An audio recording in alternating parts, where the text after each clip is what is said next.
Okay, so I've gone all the way around my quilt. In your quilt, you will leave about up to like a 1 foot, like at least 8 inches, up to 1 foot. My sample quilt is very small. So you've gone all the way around and you're here at your gap and you've got plenty of long tails on both sides of that joint. Make sure that you backstitch at the beginning and end of your stitching. You'll be kind of handling that, so you want it to stay in place. So that's like a little lock. And pull that out of your machine. So this is the sample that we did that end-to-end butt join. So I'm going to show you how to join the ends of your binding. So you're all the way sewn on, and we're going to join the ends of the binding with a butt join that matches the other join that we had. So first, in about the middle of your gap, you're going to take your first piece of binding and fold it, and take your fingernail and make a crease. And then you will take your other piece, fold it, and you want these edges to just kiss. In fact, this fabric is going to stretch just a hair, so if you can't get it to perfectly kiss, if you put just a thread of gap in between, that will stretch out and lay in nice and tight. It's better to be just a hair shy with your crease than to be a hair overlap, which is going to have excess fabric that's going to kind of pleat in. So I have made a nice crease that I can see really well on all sides of this fabric. And then what I'm going to do is from this crease toward the tail side, I'm going to cut my seam allowance. So you measure your seam allowance and cut your seam allowance. Mine is 3/8 of an inch, which is about here. If you want to take a ruler and lay it along this crease line and find a nice perfect line and mark that and cut that, it is a little bit more accurate.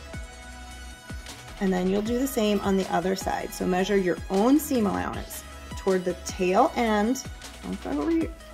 Don't cut over here, making it too short. You want to add seam allowance and cut off, so mine is 3/8. So now I've got these two little kissy flaps. And whenever we sew, we want to do pretty sides together or right sides together. It's no different here. So you're going to take your quilt and push it out of the way. And this is when you see you do want to have a nice amount of tail and a nice amount of this gap in between. So you have plenty of room to get in here and make this happen. And you will open up your binding on both sides. Make sure it's not twisted. Put your pretty sides together and you will carefully align.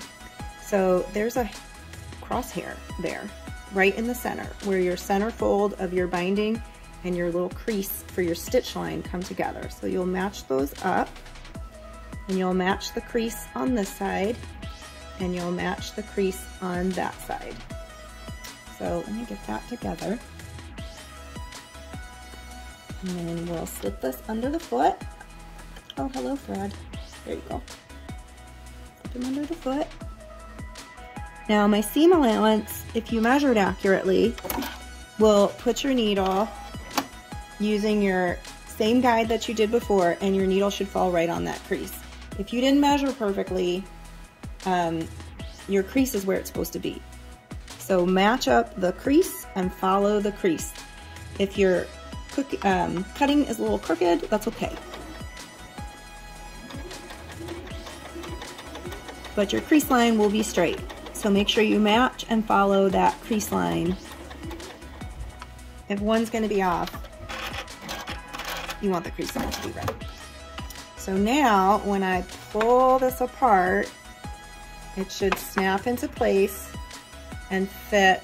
Oh, can I get in the camera? Exactly, a nice flat flush seam there, matching exactly. And then picking up where you left off. So this is not sewn to the quilt yet. Now in real life, in this method, you will be sewing this binding to the back of your quilt. You will notice this is the front of my quilt, but in real life, you will be sewing to the back of your quilt. All right, sew forward, I'm overlapping where I left off. I'm doing a little back tack. Again, you would have a little maybe 8" to 1 foot stretch in the middle of the side of your quilt somewhere inconspicuous. And you will align that, follow along, right on the edge, and finish off. You do not want to sew down this flap, so get that out of the way.